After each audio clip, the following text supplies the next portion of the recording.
How are we doing? A little bit early, but that's cool. Let's get this camera in a better place. Oh.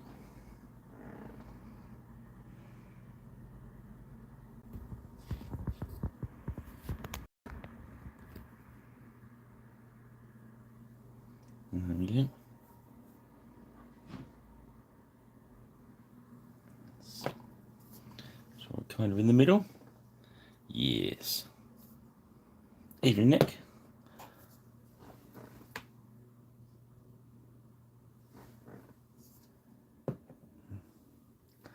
Zoom in just a little bit, shall we?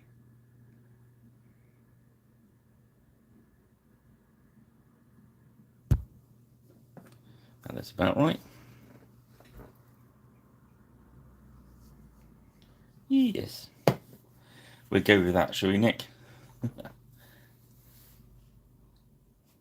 Right. This is our boy tonight. SOM. Saga of Magic 09. The Bishop. Sorcerer of the Holy Light and Holy Flame. I suppose if you're going to have a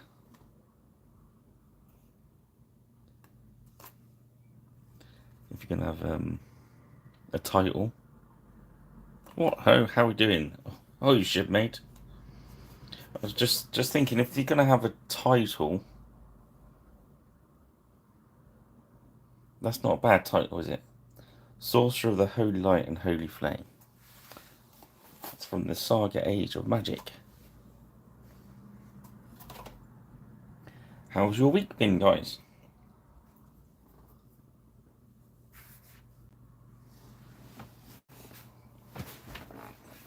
Isn't it? If you can catch up. There we go. Quick swig of my juice. Okay. Let's have a look at him, shall we? These are very interesting sculpts, these ones. They're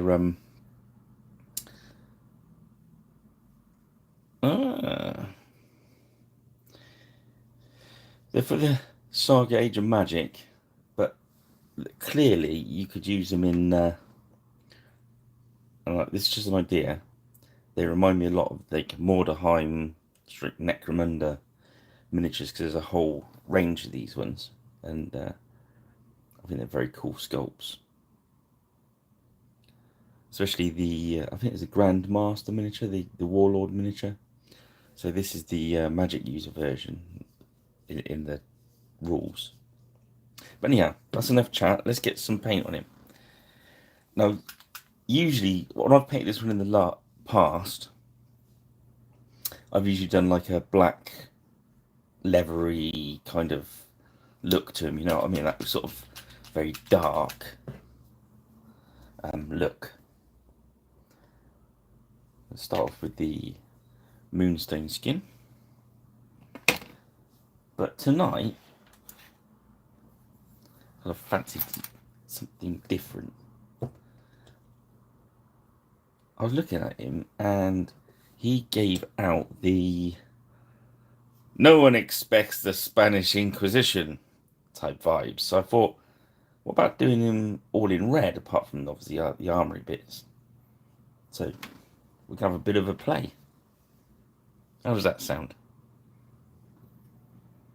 So start off just throwing a bit of flesh on board.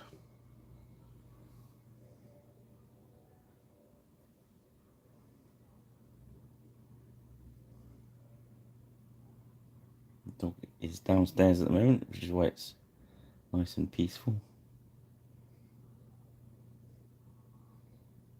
I think his finishing the food is imminent, so I think we will see him shortly. I think that's all the flesh that's showing. Yeah. Right, let's start off with Basilisk Red, which is a very purpley. I'm going to go right through all these reds tonight. We're going to...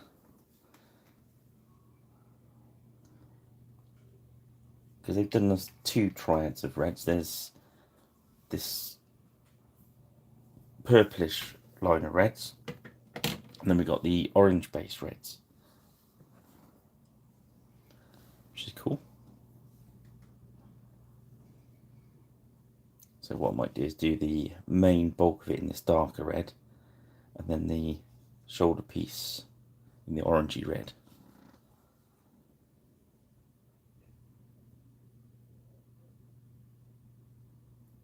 I thought about all this trim around here. We slide a bit of gold in there because red and gold always looks good together, doesn't it?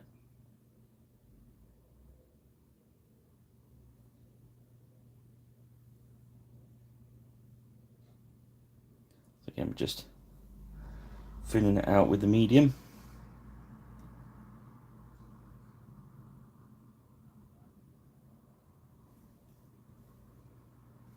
I don't mind if some of that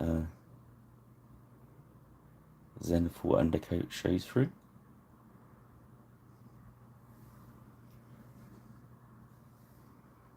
So you guys had, I know it's Friday now, but successful week or just made it through week?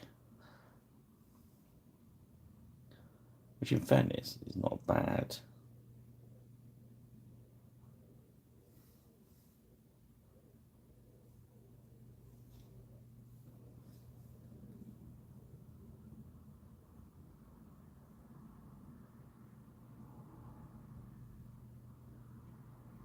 Been busy. I've been busy, which is all good.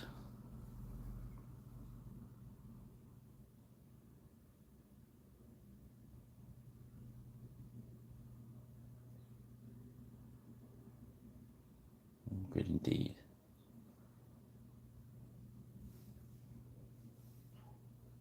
I'm staying off that edging.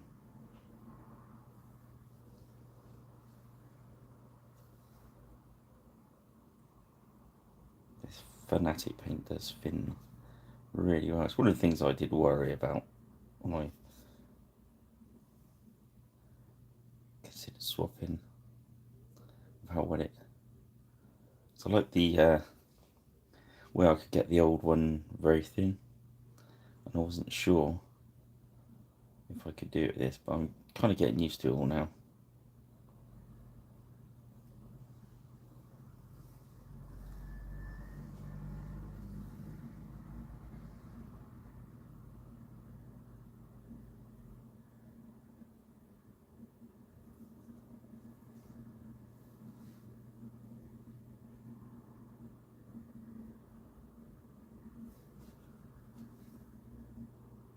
This is going to be our, almost like our shadow colour.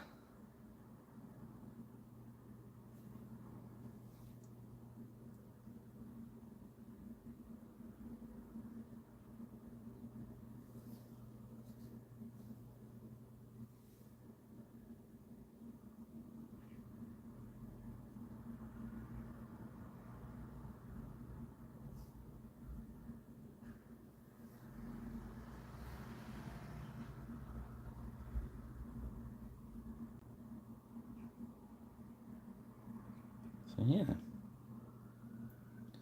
it's been alright. Ahoy!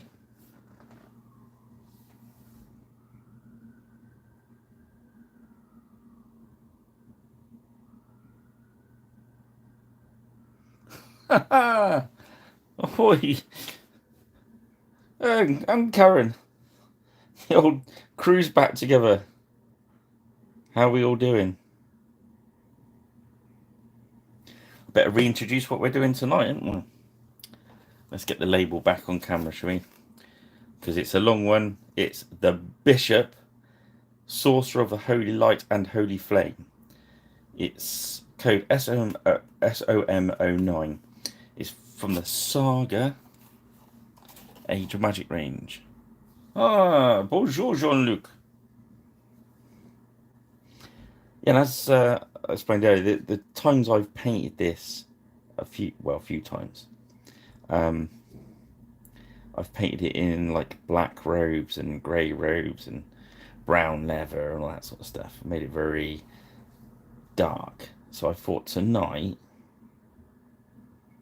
what popped into my head while I was looking at it was, no one expects the Spanish Inquisition. So it's a metal figure. There's a little range on the Beastie website. If you go to the Saga Age of Magic, the guy that sculpted them with his game of, well, I don't know, allegedly. But when we saw the sculpts, we thought, oh, I could use them in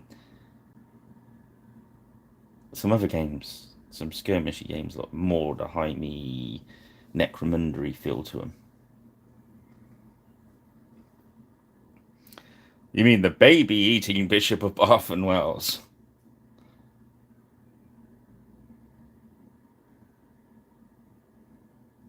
Yeah, so I just thought, I know, I'm gonna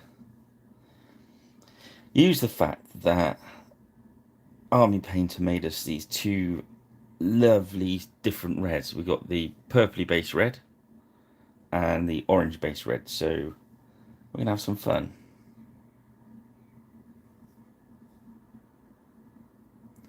I thought his main, is it cassock? I don't know, robes.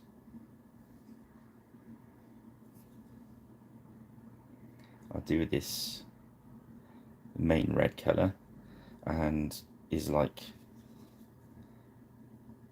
I don't know what that's called. Shouldery bit. I think you certainly could.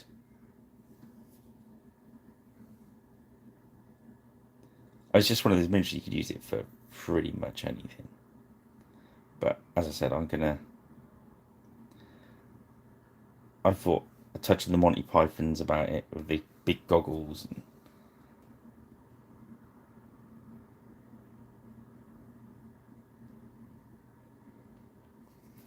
So the warlord of this, I think I've painted him on camera. It's the Grand Master or something. I think I've done a video of him, but he's a cracking miniature. He's got like a big sort of Landish neck style curvy worthy sword and all that sort of gubbins. Then there's, I know I've done the Executioner. Sorry, it's called a Hexecutioner. They've got like leather chaps. But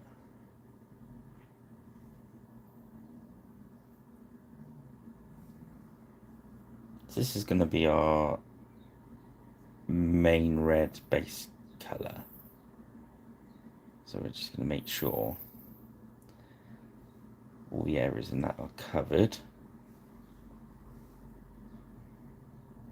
I'm not too worried if any of the undercoat shows through a bit.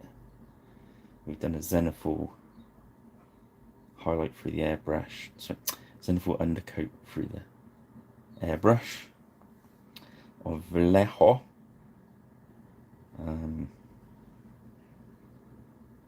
Black with there's ghost grey over the top. Okay, so let's just do the inside of using the edge of our brush.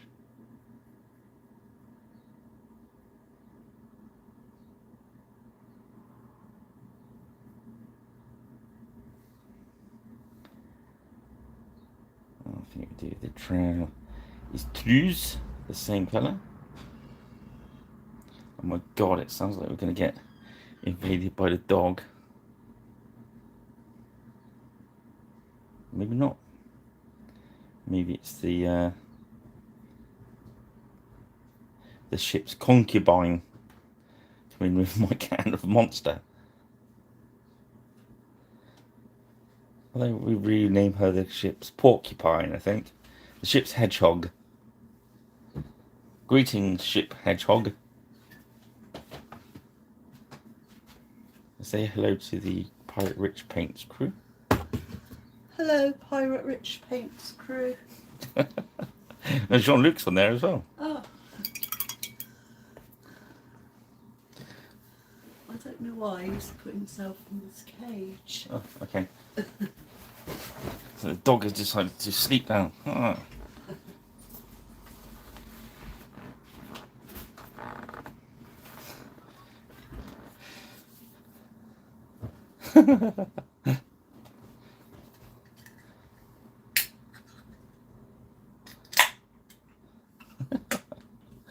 She's gone again now to look after the ship's dog, who's decided he's going to crash out downstairs.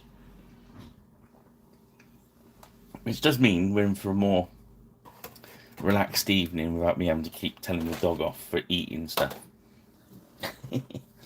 Right, where was I? Okay. Let's hunker down and get this bad boy painted. So that was our main, we're going to have two main reds. So that's the base of that triad. So I showed my new cards. Jean-Luc, I put one in that box I brought over the other day to you and forgot to take it out for you. So if you look in that box, you'll find one of these. Look, it's got a pirate ship on it and it's on fire.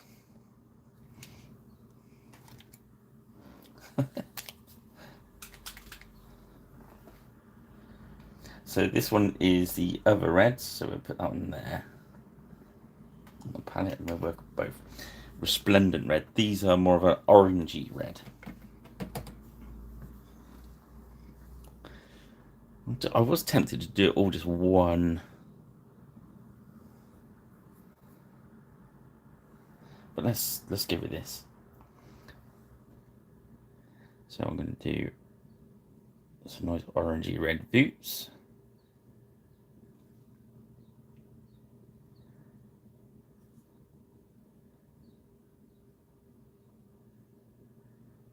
Yeah, so I looked at the before I come on, I looked at the Monty Python sketch.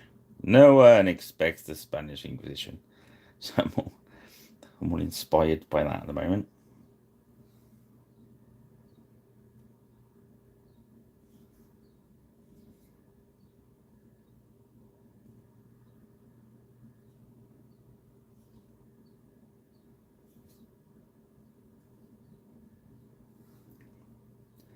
There we go.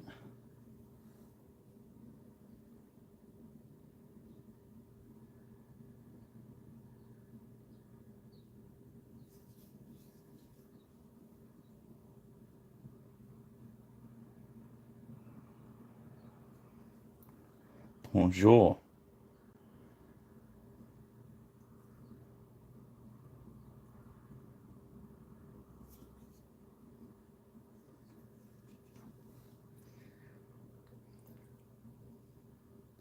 I've got one more minute to paint for Rich Jean-Luc, and then I'm on to yours, I believe.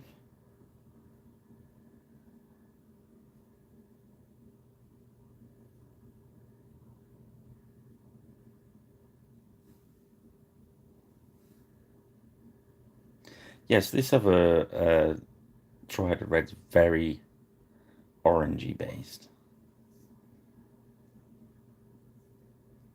It's finding me very interesting. And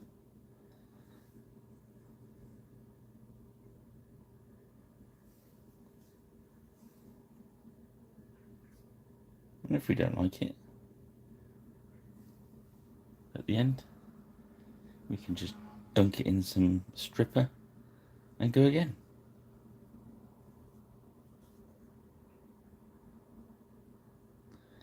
Because that's how I roll.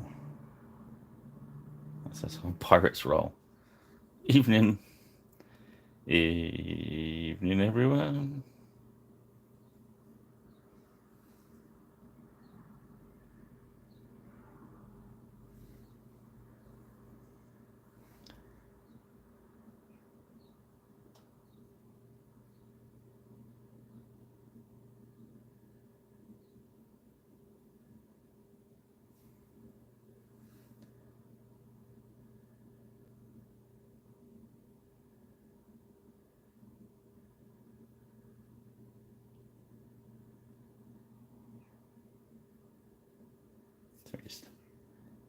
Getting this paste down.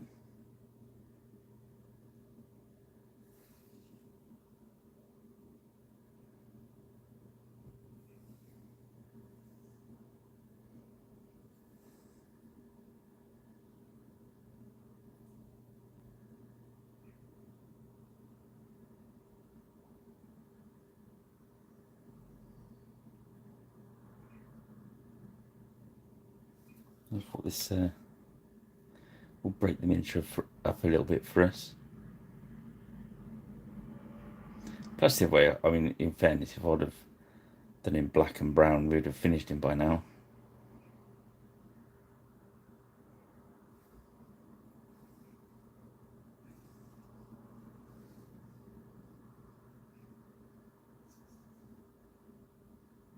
It's very cool looking though.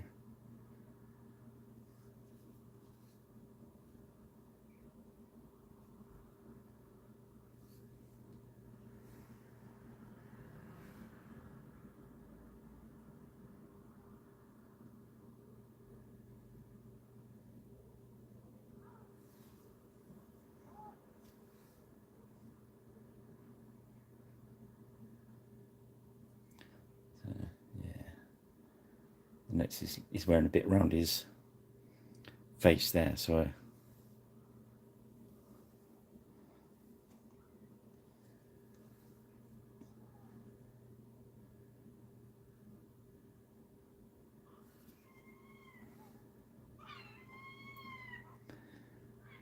this was yeah, so I've been dragging Jean-Luc down the rabbit hole of Saga Age of Magic. So that's kind of cool. Then I had a cool idea about these guys earlier, that why don't I paint the whole warband in this red and have them as the Spanish Inquisition? Definitely, it's happening. You heard it first here. That's of course as long as this one comes out nice.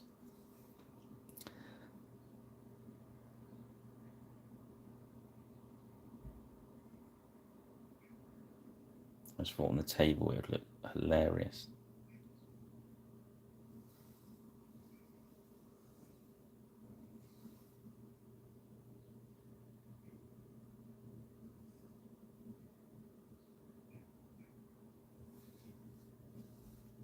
I think you'll need a bigger, for the Age of Magic, John, you want a 6 or an 8-point army, really.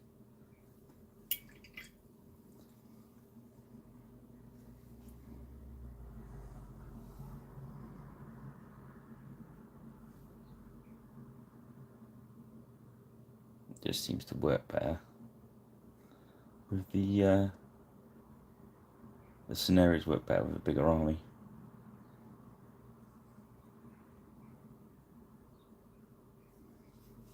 Oh, let's have a little bit in there.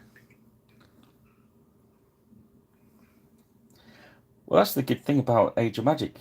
You don't really need to paint any extra stuff, because you can just grab the miniatures you've got. It's well worth a look. And Age of Magic 2 is coming out soon. Well, when I say soon, that's a Studio Tomahawk soon, which could be anytime the next decade, really. They're very busy chaps.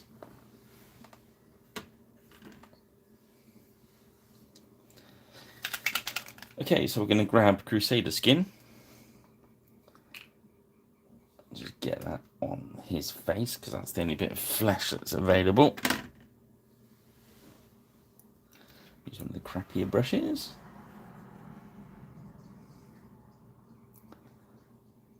Dog that on there.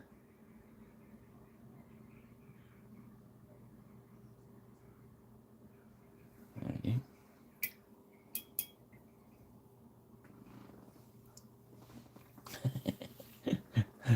You two will end up in an ogre competition, I'm telling you, mate. There's a few over here too.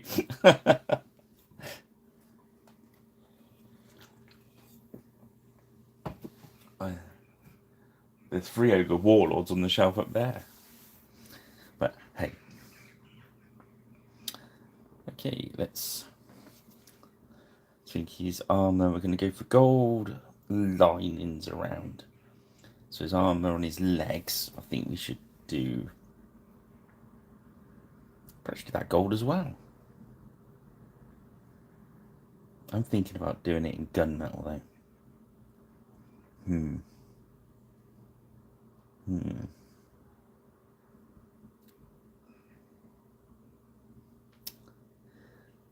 I don't know. Let's go think. We'll think about that. Okay. Right, Wyvern Fury. It's a little tiny step up in lightness. This one from the base coat. You probably won't see it on camera.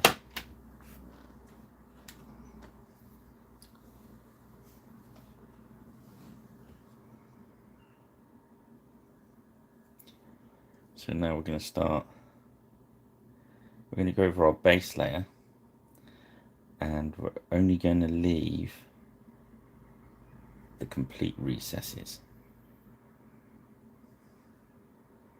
We're going to go into the shadows with this colour as well a little bit. Yeah? So filling it out.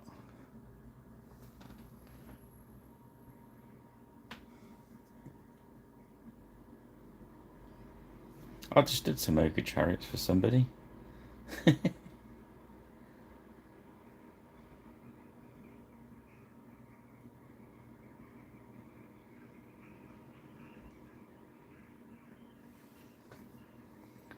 again, we're just filling that down. We're leaving right around the edge. We're not going right up to the belt there. Then we're coming to these.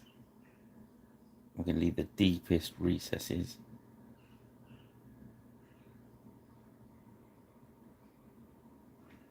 This is just strengthening up our base colour really.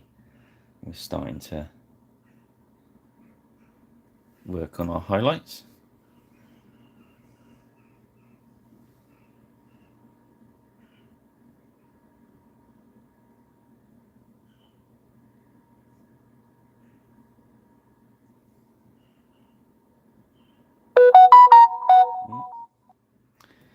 Can't you tell we're busy?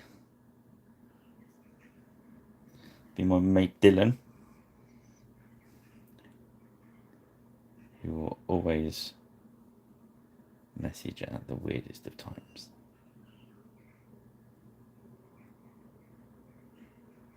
Why isn't he watching instead? That's what I have to ask him. Okay, so you can see in there, it's starting to form some nice shadows. So we just want to keep that colour working. Can you see on there? Yeah, I think you can see it on camera. So just come in there. So paint all the higher areas of this, only leaving that original colour right in the deepest recesses, the deepest shadows. So as we go under the hat to explain that, you can see where the shadows are falling. So just leave that darker colour under there. There we go. I'll go around the rim of the hat.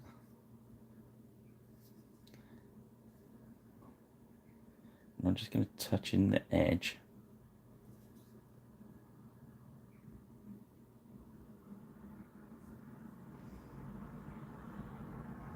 Just work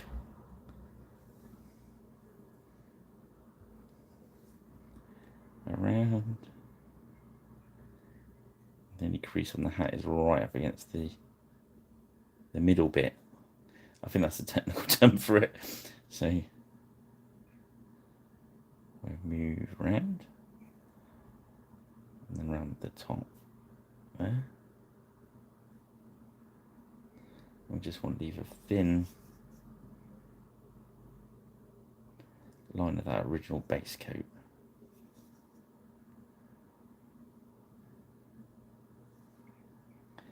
And the style of paint we're doing at the moment, you could really work it with these coverage on these paints. You could work up from a black base, really. There we go. So there'd be hardly any shadow on top there, so we can go.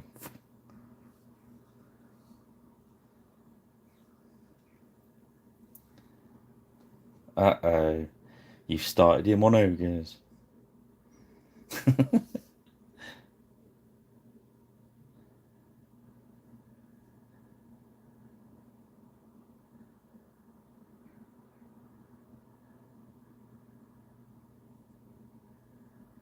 Yeah, so I'm just going to go around. Anyway, I want to get that shape a little bit better, just working that. Just follow the details on the miniature. That is that simple. So we haven't done anything to that bit yet. So I'll just come down the middle bit there. Leave up against the orangey bits. You can actually, if you thin your paint enough, you sort of dabble it on as well. Okay, so let's go to the next orange, which is angelic red, which is basically going to layer the hell out of this.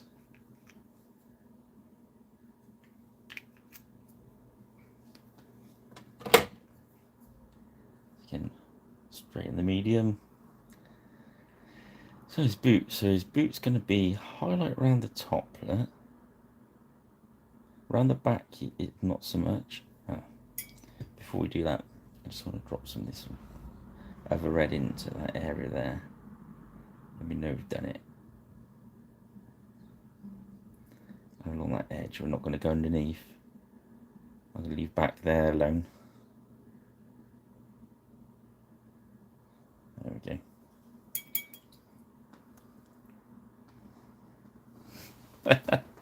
Yeah, I remember you when you were doing your ogres before. I've watched one of your videos when you're ogering.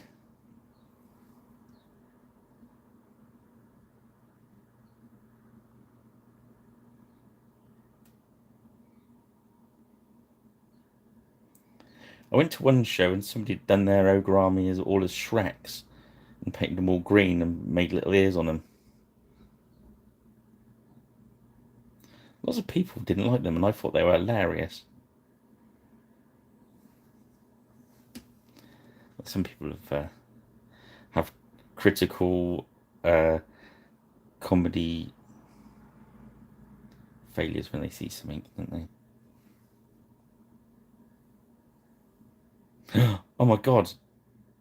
Well, it's a purple-based red, Karen. I thought I'd get away with that one. Surely.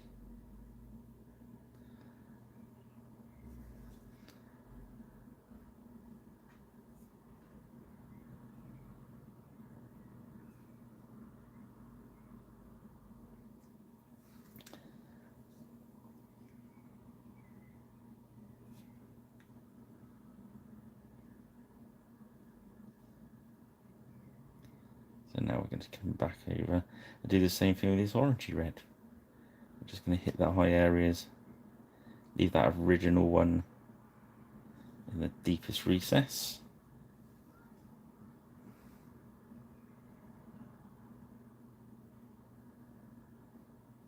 Along this edge will be quite.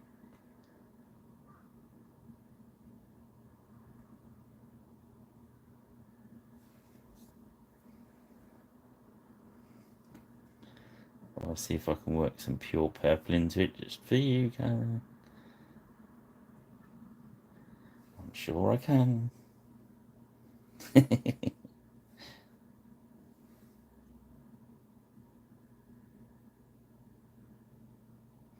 Oh yeah, Rich, I got into trouble earlier on Facebook. I made some. You can make the stories and the reels and stuff. Well, I've just been playing around putting music to them, and Because I've done all those Star Wars miniatures. I put them into a slideshow, and then for the music, obviously, I put the Star Wars theme, and I got a message saying I was breaking copyright, and I had to take it down, or I'd be barred. Or it was only like some of the miniatures they sell. I couldn't believe it, but yeah. I thought, okay, I can't fight Lucas Films and Disney, isn't it now? Star Wars. Yeah. Your miniatures caused me a copy. Did you see the video? Oh, you watched it, didn't you? I think you can still see it. It said it would delete it, but it's still there. If it's there later, I'll have to delete it again, I suppose. But the message just said it. I could either click to delete, or I could take the sound off of it, or I could. If I'd done anything apart from delete it, I think it would stay as a strike against my site or something.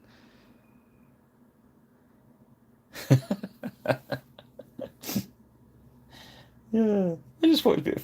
I thought the funnier video was the. Did you see the one where I'd taken a photograph of Luke, Luke and Vader fighting? Did you see that one? And I put the song "Father and Son" to it, and it puts the lyrics up. It goes, "How can I uh, listen when you won't explain to me?" And I always turn away. And I thought, turn away from the dark side. I was changing the lyrics as it was playing. Have a look before they. So I'm sure I get told to take that one down as well.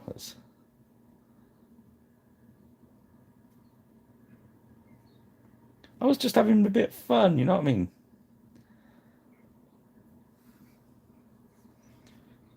What was the one I did the other day? I thought was funny as well. I painted the Grim Reaper on a horse and put "Don't Feel the Reaper" on there. Um I'm not being terribly clever. It's just fairly obvious stuff, but I'm having some fun.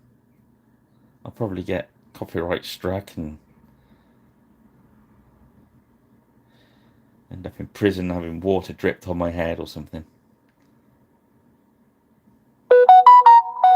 That's probably a message from Lucas Arts again, saying I've mentioned it on my video.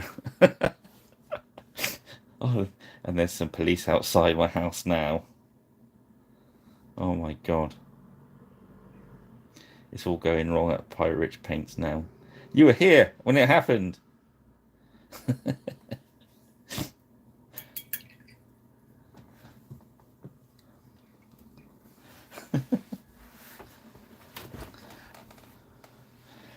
That can of Monster's strong tonight, isn't it?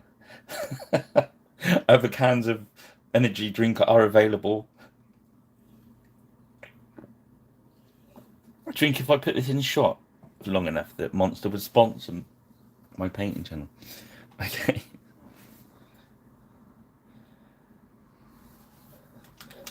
It's very true. I didn't hide the fact I was a pirate, really, have I? Okay, next we're going for Dragon Red.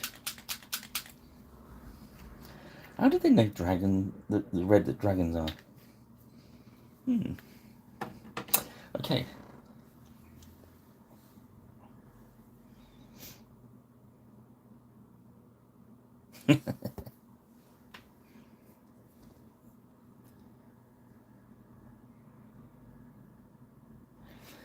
So we go to our main one again, and we're just going to go and start dropping, leaving slightly bigger gap into our recesses, leaving some of the shadowy places around that booklet. Just thinning the paint out.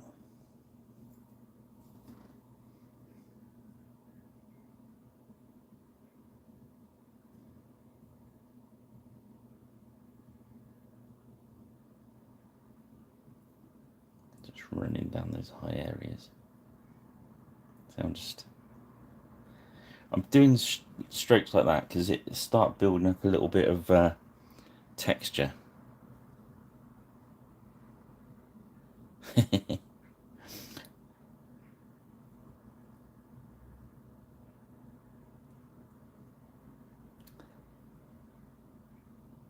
Interestingly enough, I think I said this last time, but you weren't here, mate, so I'll go over it, say it again.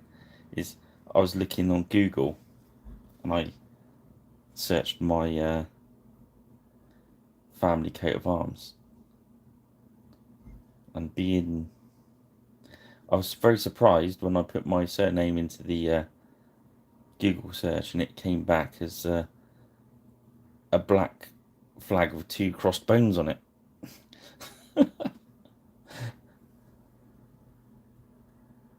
Yeah, if you have a look at a certain gentleman scientist who dropped an apple on his head, that's my surname. When he was knighted, he chose a black background with crossed bones on it. No skull, just the bones.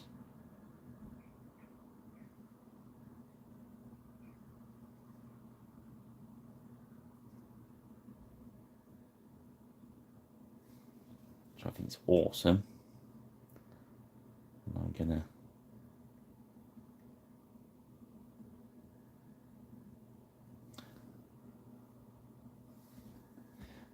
he went up in my estimation. Can you imagine getting knighted and say, right, this is my coat of arms? And I'm saying, really?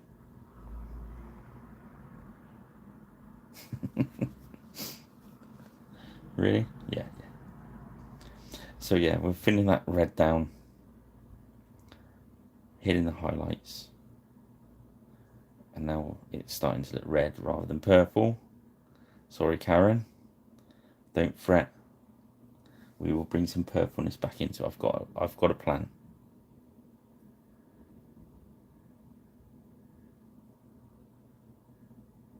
So just working those higher areas.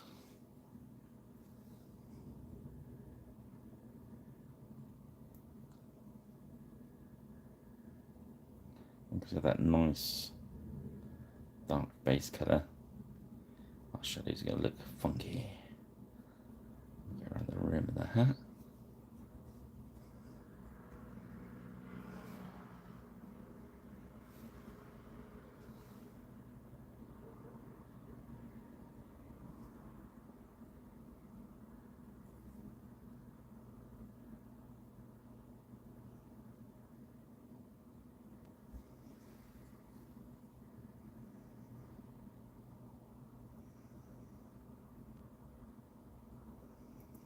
Very true.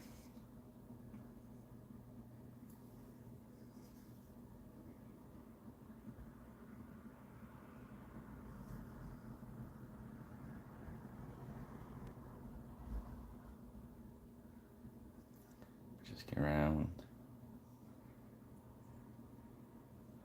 Where's that hat? So I'm going to take it back at an angle, so start working that shadow. So at the front there, it disappears under the red. Because his hat's tilting back. Catch a bit at the back.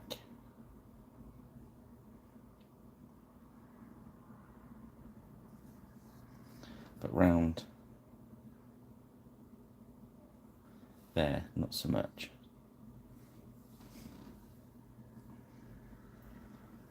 Again, just think about where your shadow is coming from. Hold the miniature under your lamps and just think where the light's going to hit. We've been over this. Are you not listening? Yeah. So yeah, so it's like on the top of the fire there, it's catching the light a lot. So that red's going to look very bright. As we work down that leg.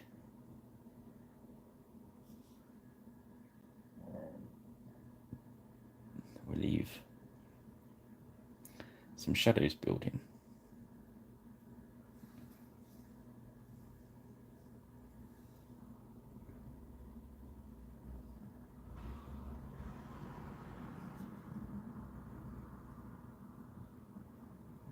Just keep going round.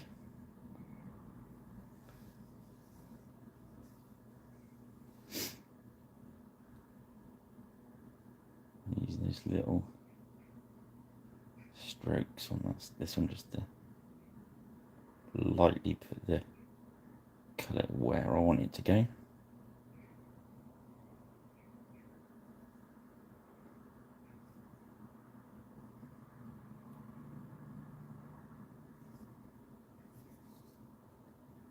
Round in.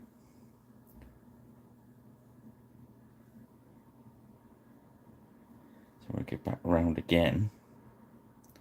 So we're going to hit the same places.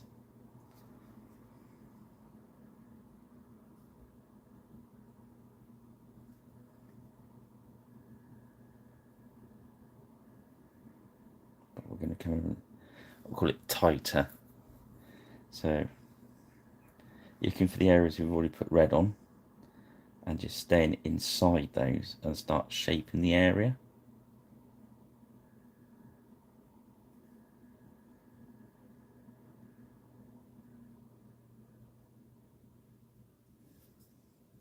You see how it's building up in that bit there, can you see?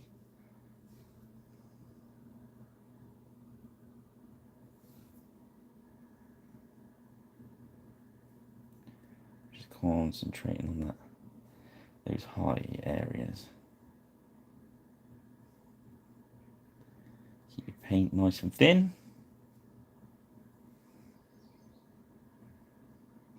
So working with thinned paint, so it's a little bit more translucent, so you're showing a little bit of what's underneath as well. Or helps you blend. There we go. That's quite a big shadow there, so we're going to knock that back just a little bit. There we go.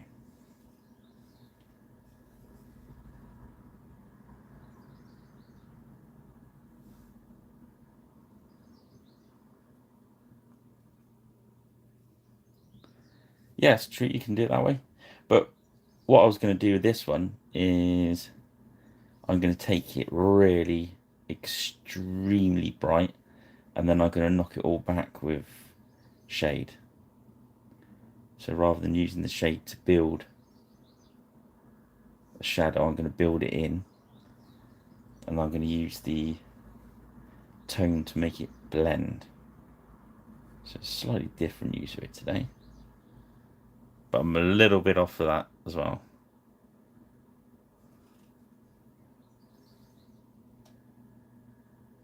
But certainly on the bog standard soldiers, don't go to all the trouble of doing this because you'll just never get anything painted. Well, you'll get one thing painted and that'll be it. You'll get so bored of it, you want to throw your brush out the window. Okay, so next one up is Legendary Red. So these are very orangey ones.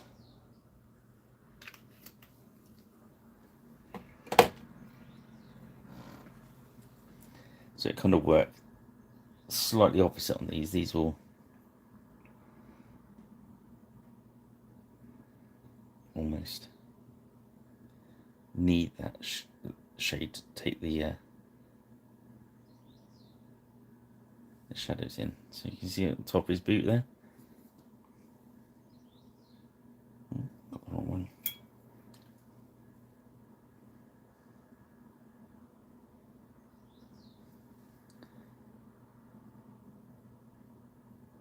Okay, relieving just the hitting just the highs.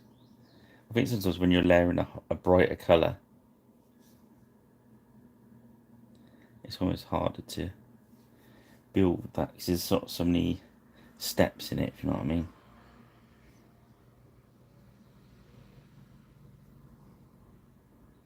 So if you look at the back of his cloak there, it's quite easy to see the ones we're painting then.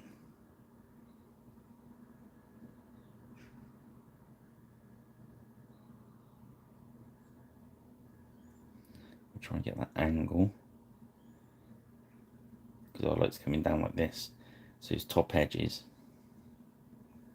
of all those.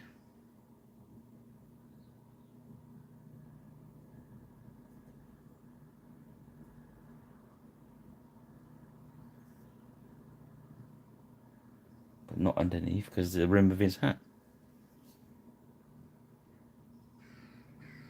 But all around the edge, definitely.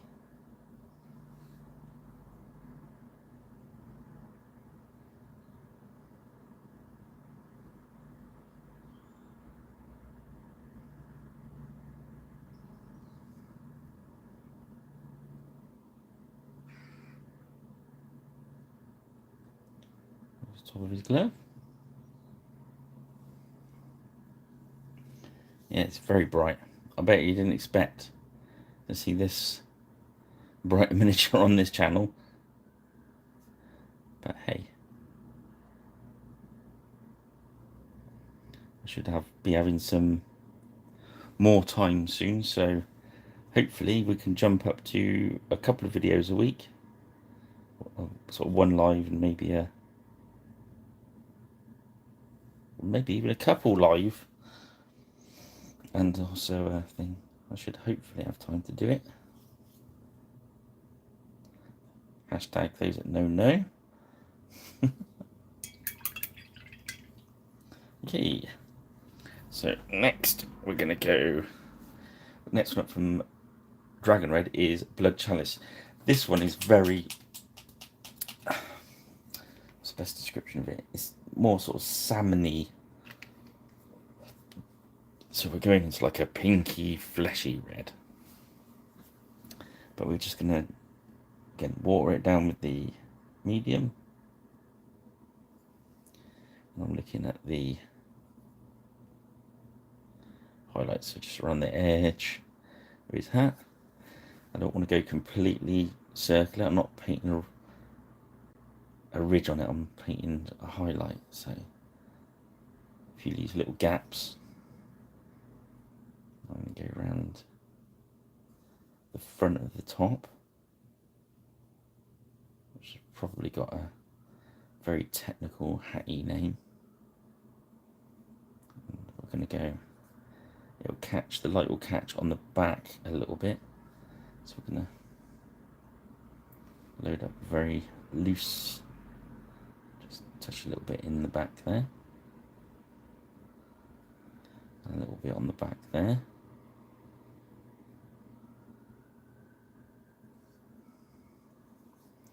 And it will catch on the front.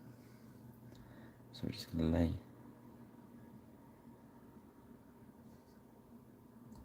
that light down on there. Lay the light down. And then we're going to come across the top of his arm.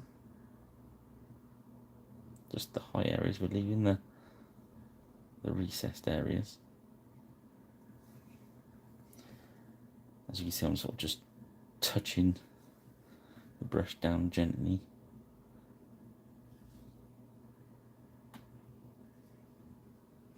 Almost like tapping the paint on.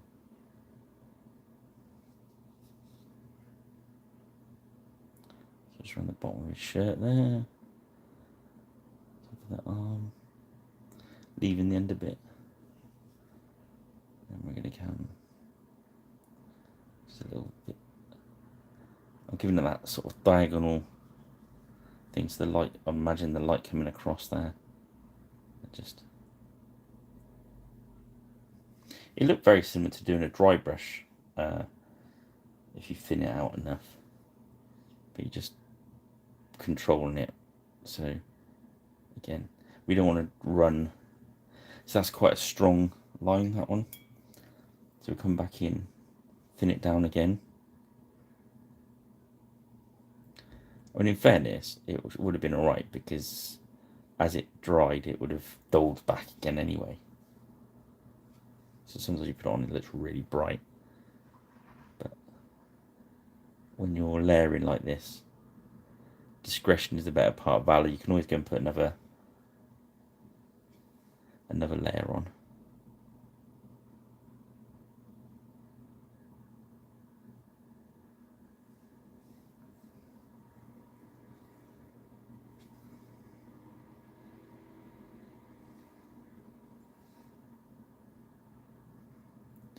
too much paint in that brush. You only want the paint in your brush, you want quite thin.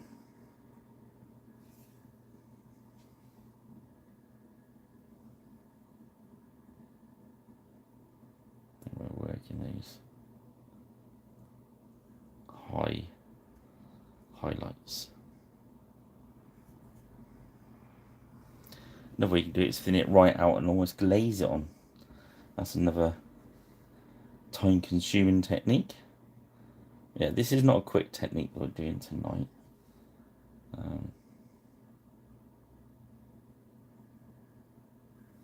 There we go. So I'm going to hold the reds there for a moment. I might as well put the high highlight on that one. Raging Rose. You can guess this is like a pinky reddy rose. Then we'd have used all the triad. Sorry, all the double triad. Which is rather fun. Again, we're going to thin this out. So this is just little tiny dots of this. Maybe not quite as thin, so I'm just going to put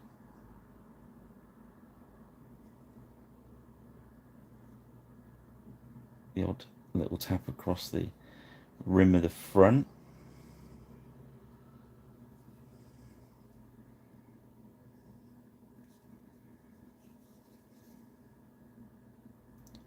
A little bit on the top there.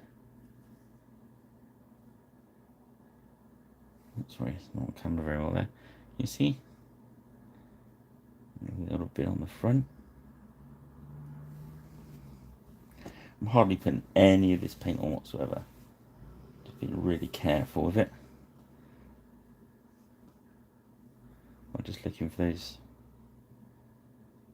highest highlights. Just dropping a little sort of couple of dabs here, couple of dabs there. Just make it look nice and zingy. It looked lost. If I put it under there, because of all this above it, it'll look weird. So I'm not going to do it. But that down there, where it's hanging out, we can run a little bit along the top. Look.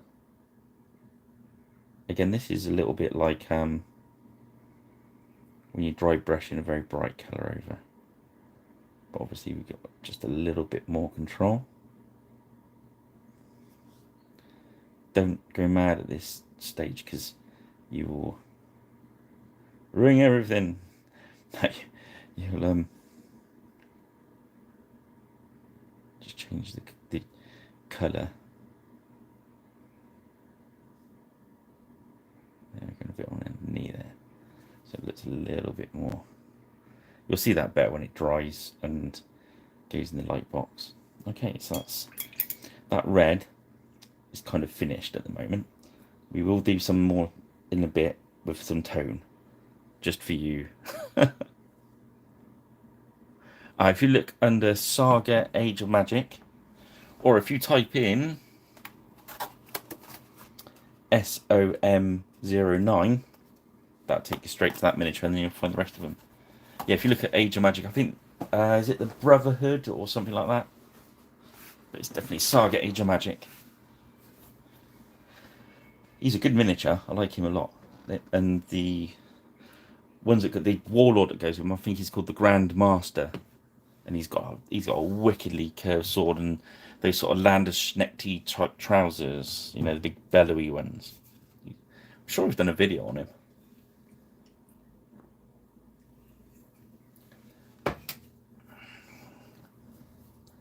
Right, let's go back to the orange. And so we were free up for the orange. So the next one is Sacred Scarlet. And Rich, oh, I thought it hadn't been used. It doesn't look like it's been shaken up, but it has. I think I've used all of them now. I think there's a couple I might not have. I'll get back to you on that.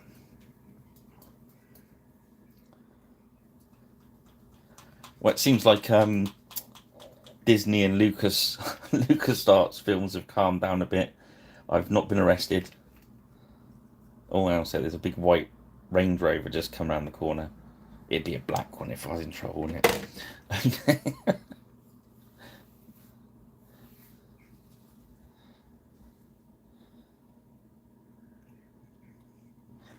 Perhaps I need some new paints, Rich, just so I can open some. So now we're starting just to work that very high highlight now.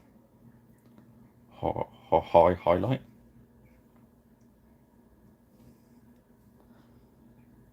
Yeah, somebody made me paint with some Vallejo paints this week. Believe it.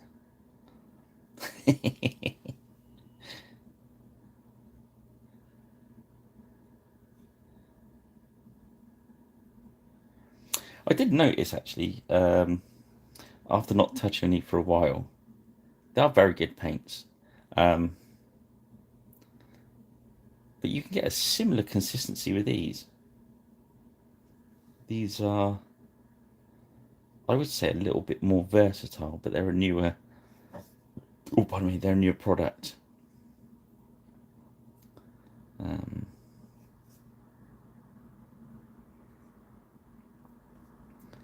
but yeah, good stuff.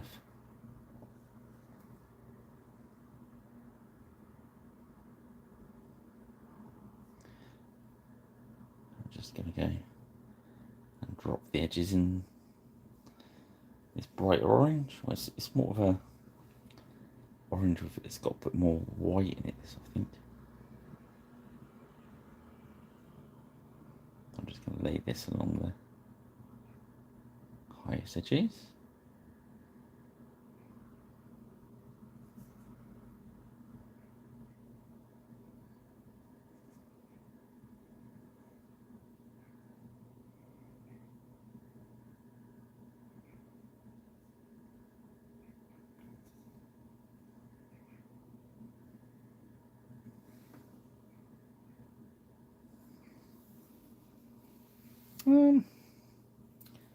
Yeah, it's easier to grab the bottle, I think. But I'd soon work it out. I've worked out what all those colours were in this range, which sped it up for me, basically because I didn't have to go through and work it out. So it's good. I'm not moaning, Rich.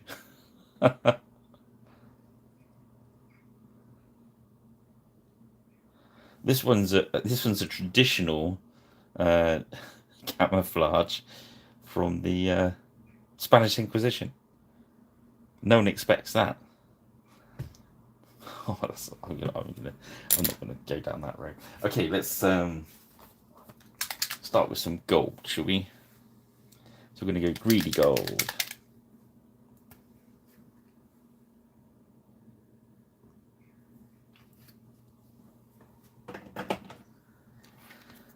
One of the slightly more knackered brushes, although I don't really mind that much because there's still the cheap ones. Sorry, Karen. Using cheap brushes again. I found some really cheaper ones to use the other day, but I thought better not bring them on camera. So we're just gonna do this edging just to set that red off.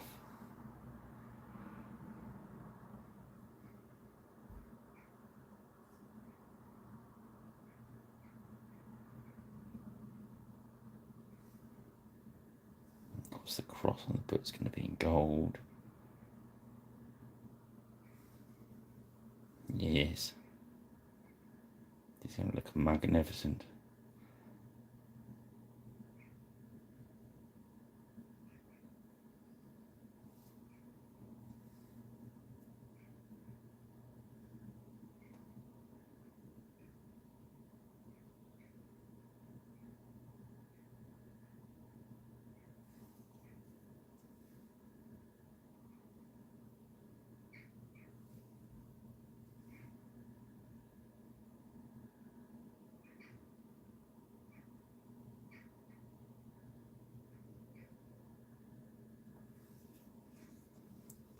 Yeah, there we go.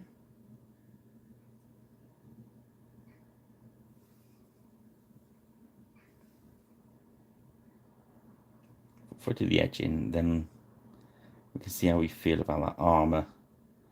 Whether we want it. I'm thinking of doing the armour a really shiny silver.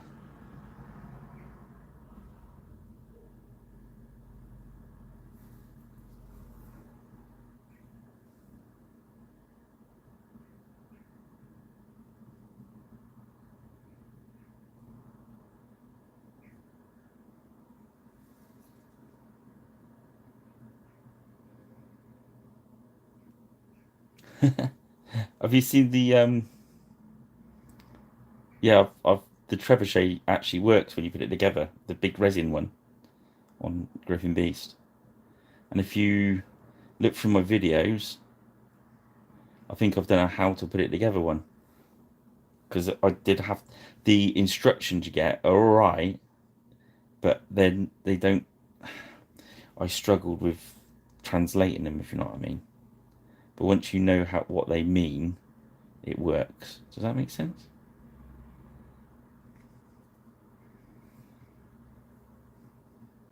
But I've done a couple of those, and I think I've got another one in a bag to do as well.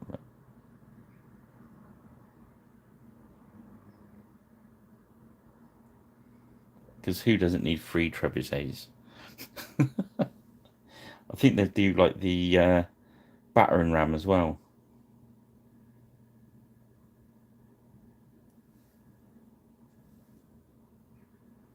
The chap that does the resin elephants, I believe, makes them. And the pirate ship's good as well. Did you see the pirate ship? I don't know. Can you paint it in an evening challenge on the pirate ship? And they bet I couldn't, and I did. And the crew. Yeah, it's different, isn't it? I think that when I'm going to do the whole warband like it and see what it comes out like.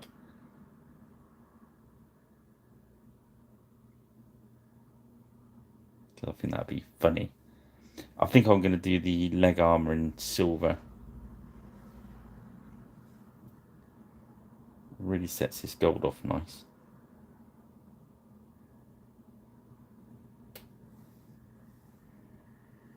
So yeah, let's do his buttons in gold.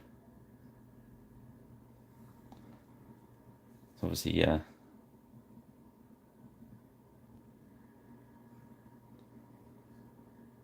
he's there to help the poor, isn't he? So, as all good priests do. Living a simple life.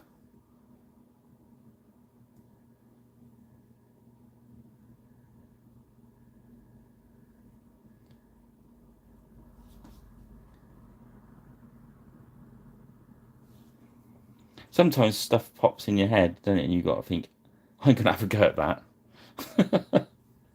And that was one of these things. I thought, I wonder what it looked like. And I didn't know. I wasn't entirely sure. And as I was building up the orange, I still wasn't sure. And now it's starting to get there, I think. So let's get some. This is the gunmetal.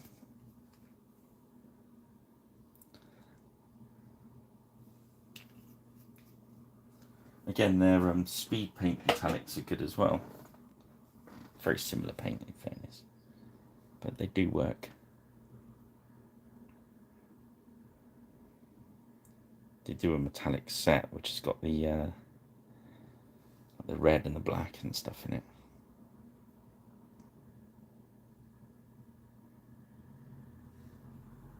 A big part of me wanted to keep this. I'm sure that's a leg. Yeah, it's got straps behind it. It's leg armour. I wondered if it was like a undercoat thing, but there's a little strap. Can you see it on camera? Yeah, just there.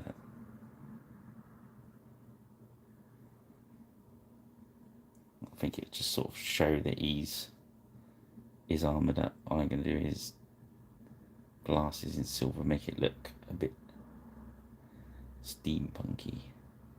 In case I want to use him in Empire of the Dead. Empire of the Dust, isn't it?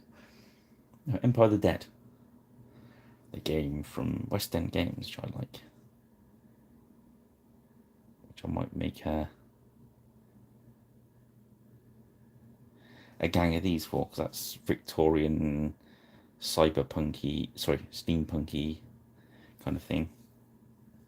And these guys would fit right in with the religious zealots that are in that. Especially in their magnificent red.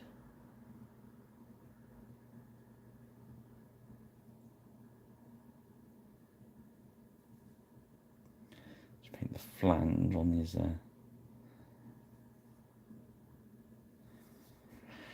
yes, 77%. Okay. Yeah, Karen, this was my idea. Diabolical plum. It's purple.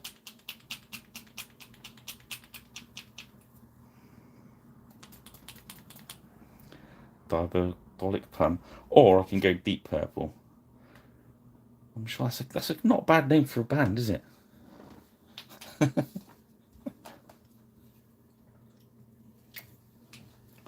Yeah, it's been quite good. This week we've had a few more people following on Facebook and X, and that's good,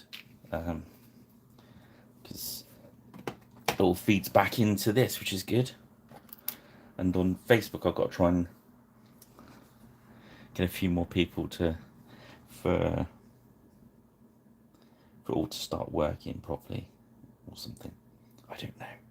That's if I don't get barred for being enemies of Disney. Okay, so here we go then, Kay. We're going in with some purple.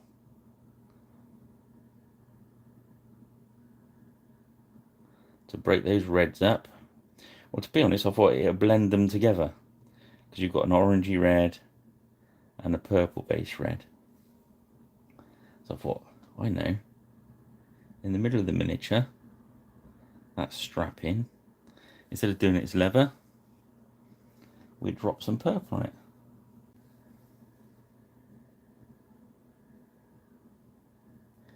Because what miniature isn't going to look better with some purple on it? It's not a colour you often get to use in historical miniatures, is it? Bright purple. Faint Persians, I suppose. There we go. I'll do the... I know, do the straps in his armour with some leather. I think that blends it in well.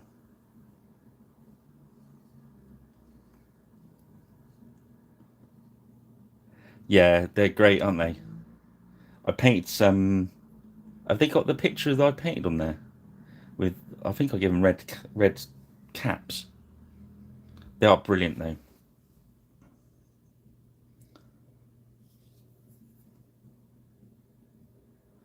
I do like these Age of Magic. They're brilliant sculpts, all of them. The Grand Master with his zigzaggy sword is ace.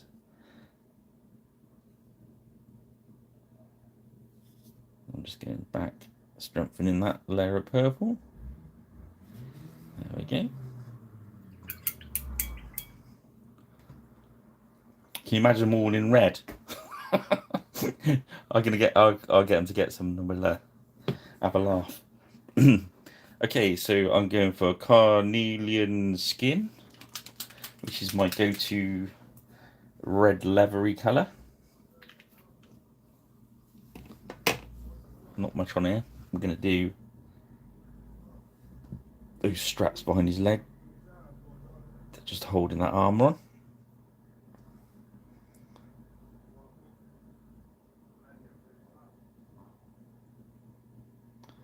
And we're gonna, I think we'll do the Bible in this as well, rather than black. I was thinking black, but I think it's gonna look great in its leather bound. I could have done it in flesh, couldn't I? Flesh bound. That'd have been slightly controversial, I suppose.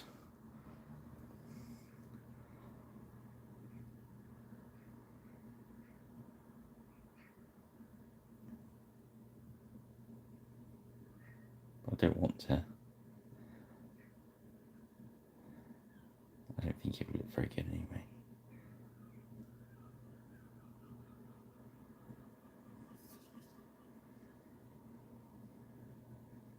I was watching a video on YouTube the other day. It's like when they go around I think they went to on the History Channel one where they went to the Museum of Biology. I can't remember where it was.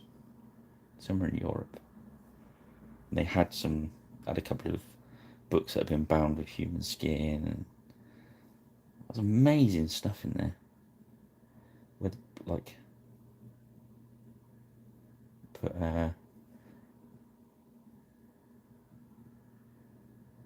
nervous system onto a board. You know what I mean? They laid the body out and just dissected and oh man, it was creepy stuff, but looked amazing.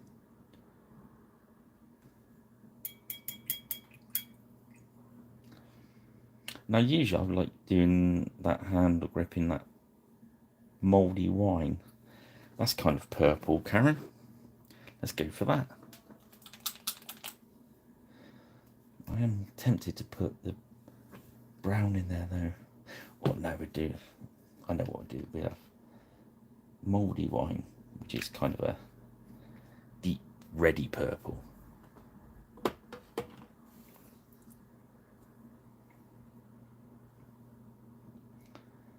I'll get some of those, I'll get some more of these and paint the whole warband on video if you want. Let's see what they come out like. I'll check the videos. I'm sure that I've done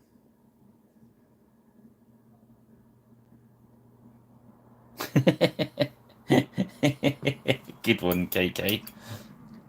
Diabolical plums. Yes. I think some of these are in jokes. I think you're right.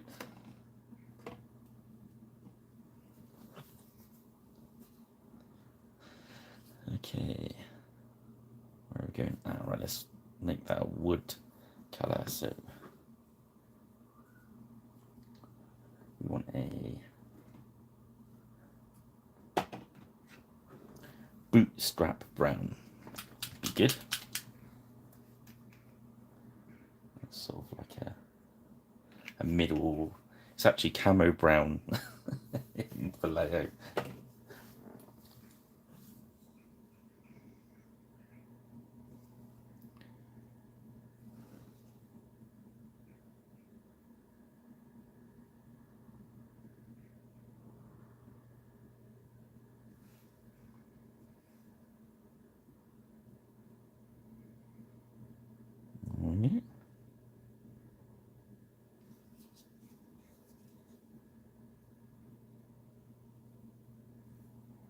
Next, we will paint the pages in the front. We want an off-white for that, so we're going to go 3 down from matte is a nice one, worn stone.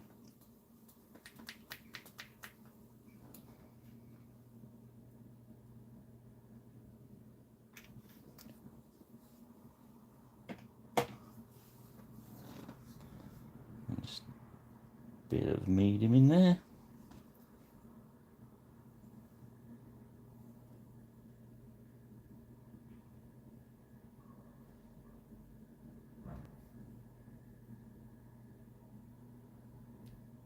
Those down the edge of those papers.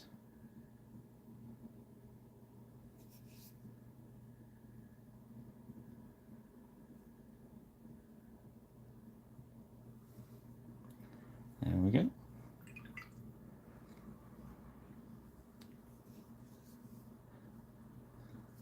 He's getting there, isn't he? Also, hour and 20 minutes, not bad. So, well, let's paint the.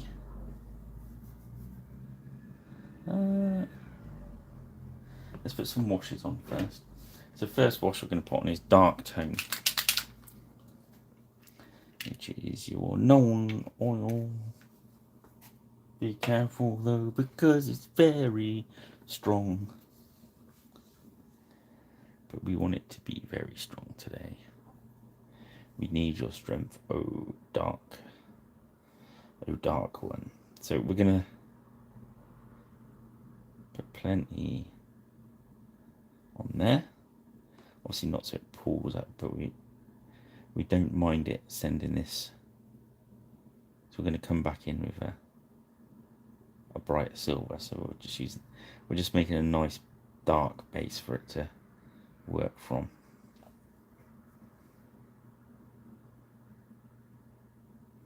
Just lay that in there.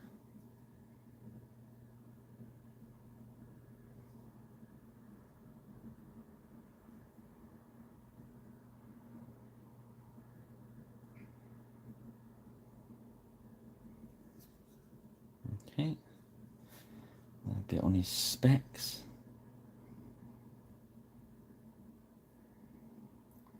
I'm letting the black pull up a little bit round between the specs and his hat there, so we can hide a little bit. There's a little tiny bit of messy detail in there that we can't really paint, so that's going to hide it for us. It's not, you get it on miniatures, you can't sculpt up in there, but he's done a really good job with the glasses. They proper look very steampunky. Okay, so next we're going to go grab our flesh hack up. Yeah, the old Sid miniature is good. What's a good one? Have you looked at the King Arthur one? That's the same sculptor. They're angels ones. So what's another one? Good one he does. I like Athelstan on foot is really good. That's another one of his. I think I've got the Arthur one here. If you hold on one, if I just jog the camera wildly.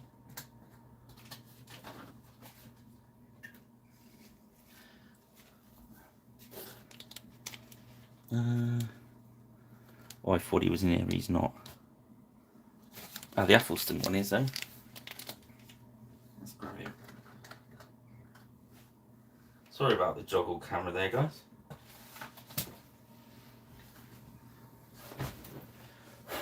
Yeah, that's the same sculpture on the Athelstan miniature, which is really nice. It's one of my favourite infantry miniatures they do. He comes in. I've done them on video the other week.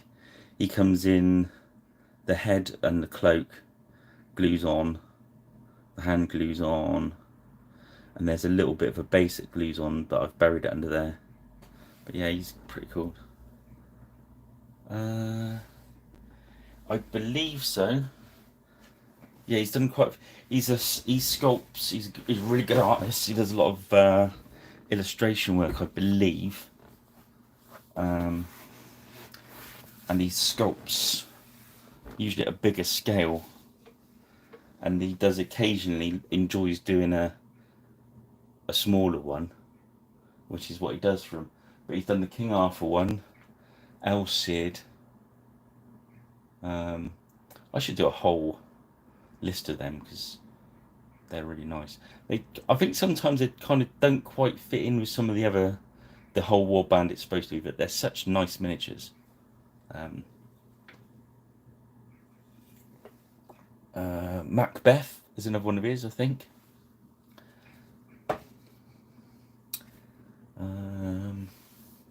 Yeah, list goes on. I'll make a list of. They can be on the list of. I've got to do that. That's something else I've got to do with them. I'm supposed to be doing there.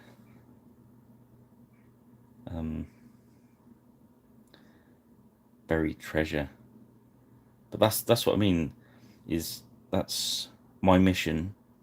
is to go through their website and tell you guys about all the cool miniatures that are on there. That's what they're wanting me to do.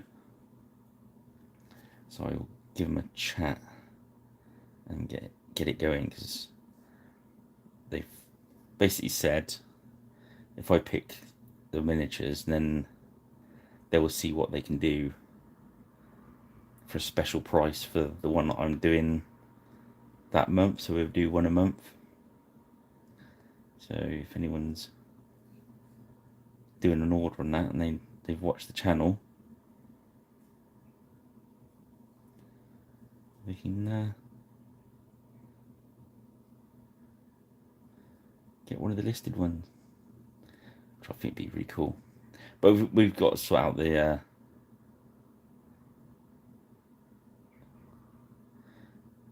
details, really.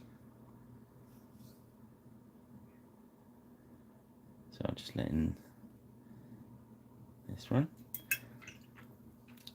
Wash it out again. Zap it. Oh, he does the Attila one as well. There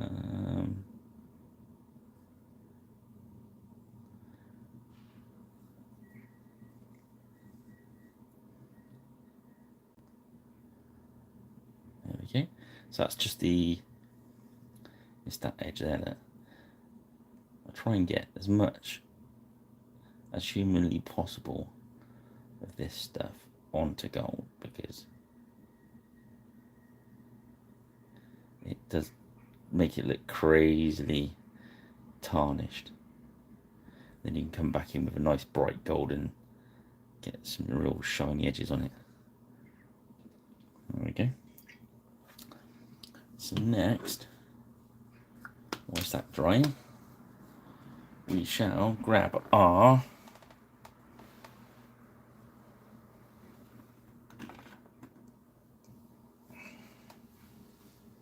oak brown. I did these last time. I think I did them on a grey base, so I could use them in something else. But let's do these in our oaky one. There we go. Then we'll squirt some of the medium in there. Make it nice and thin.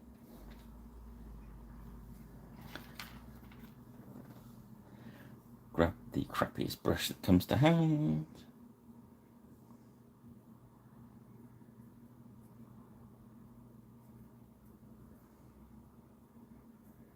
I like doing this so I can see what we got. See if we need to. We might not need to do any washing.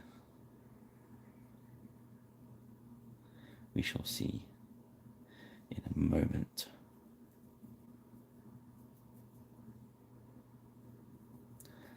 Sometimes when you put the lacquer on and you mat it down, it's does the job for you.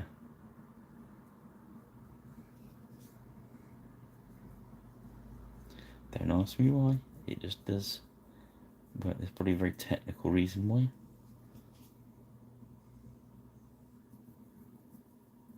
I suppose it's, think about it logically, if you're putting matte lacquer on it, you're taking the natural shine out of the paint you just put on. Although paints nowadays are very matte based anyway, especially where I use medium as well. And it's only the washes that are a little bit shiny, because they need to work better. I mean, the Games Workshop Agrax now, even the matte one is very shiny. Okay, so you can see that.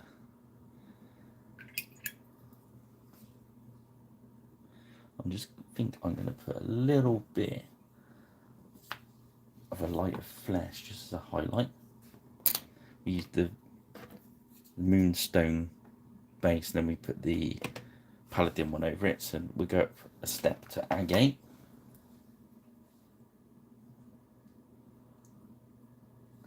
There's some fairly big jumps in the flesh, but I think that works for them really. So you want to thin them down anyway. Which was my better brush. That was a rubbish one. I still got brown paint on it. Sorry, Karen. I think that was the better. They're both pretty at it. Okay, so we're a bit of medium. Take the flesh off a brush, and we're going to hit his nose, lip, his chin, cheeks. So we're just leaving the recessed areas. There we go. Then we'll wash up, brush in the medium, thin it out again, load up for a second pass, and we're just going to dot the end of the nose. And then just the bottom of the chin, we're going to dot it right in the middle, and then we're going to do a little bit on the cheek, and a little bit on this cheek. That'll be enough. Yeah, the war paint, the new ones, War Paints Fanatics. So yeah, I went mad and bought the whole gold damn shooting match of them. So yeah, they got racks behind there. So we're just going to grab a deep grey, so that rocky stidder. I was using mostly army paint before anyway. But I've decided to jump up to the new ones.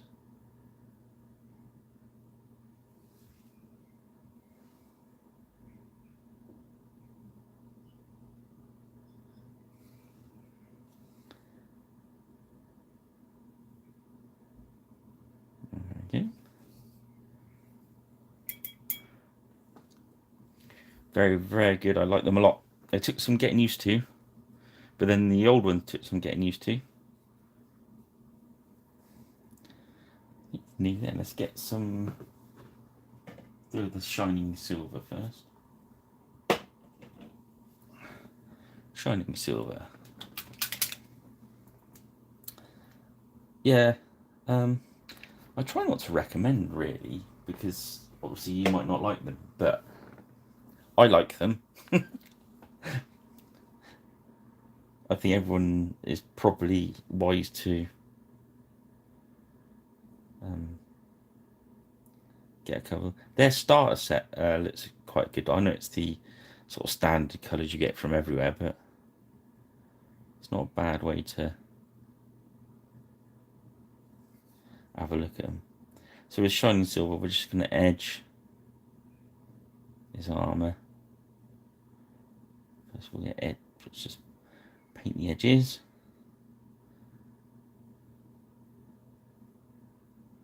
A little bit across the middle there. Yeah, I know Griffin Beast has got a little. I was looking at the starter set down there the other week.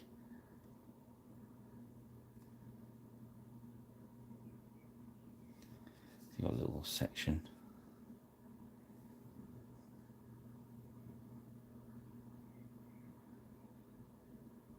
There'll be news on. Lots of news things happening soon. That'd be cool. I won't say too much yet. But yeah, you see that mace just. Let me just get a hint on the glasses as well. Just so we just gently touch the rims of those. There we go. Just to pick them out. And then we wash the brush, get a little tiny bit, and we're just going to go as far as it's shining out, so it's just going to do some little lines in the middle. We'll leave towards the edge, so it just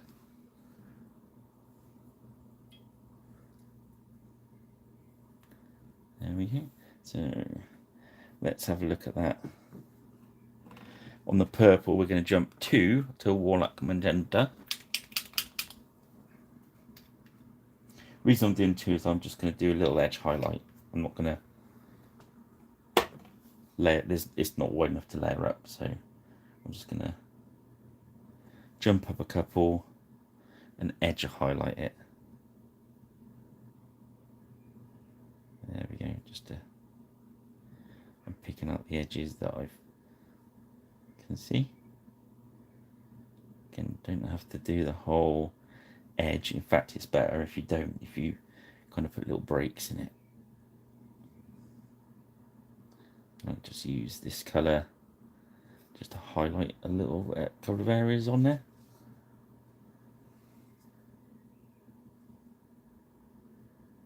Just run a little line around the edge of that belt. There we go. Just make it look a bit interesting.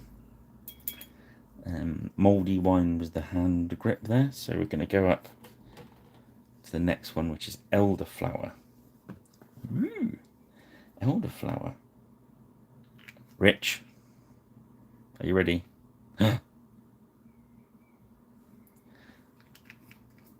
We've got one. I've not used this one. Give it a good shake then.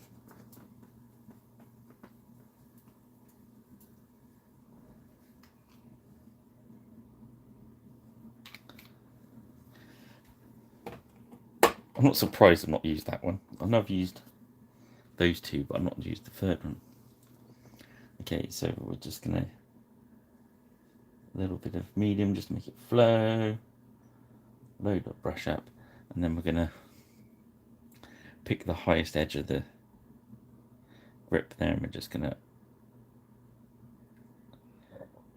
literally just highlight that grip out, because we can. There we go. Good. Good. I like that. It's amazing, that little tiny bit of paint, that little bit of effort brings that grip to life, and it makes such difference sometimes. A little tiny thing like that, and you think, nah, it's not worth doing. And you just do it, and it is. Bright gold.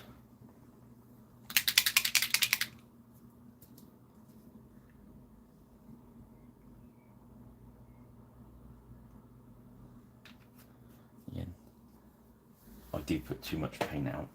You need tiny amounts of this paint. It's very, very strong. So now we're going to load up some bright gold, and we're just going to hit some random areas of the gold that we've toned down, as it were. And catch your edges, that's even better. If you can leave there, you sort of see as the cloak's undulating, that's the word. Just get the highest bit, leave the bits that are in shadow, that bit shiny because it's folding out.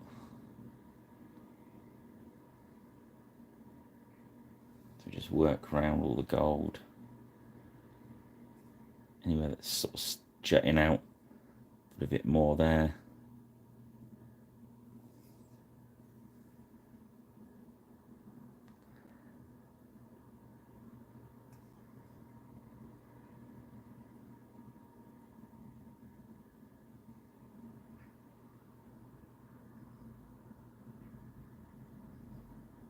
There we go.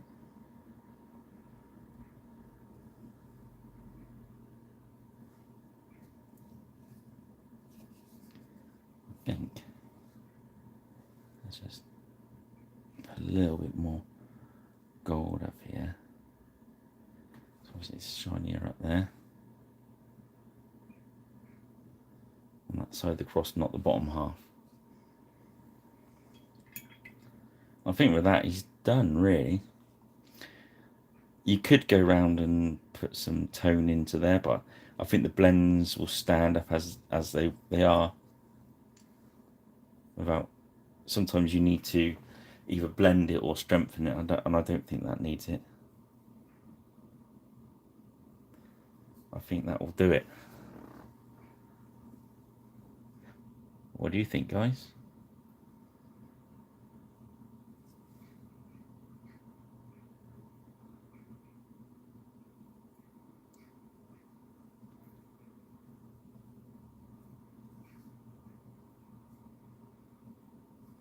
I like that red. It's got like slight desaturated look to it. When I matte that out in a bit, that'll look happy.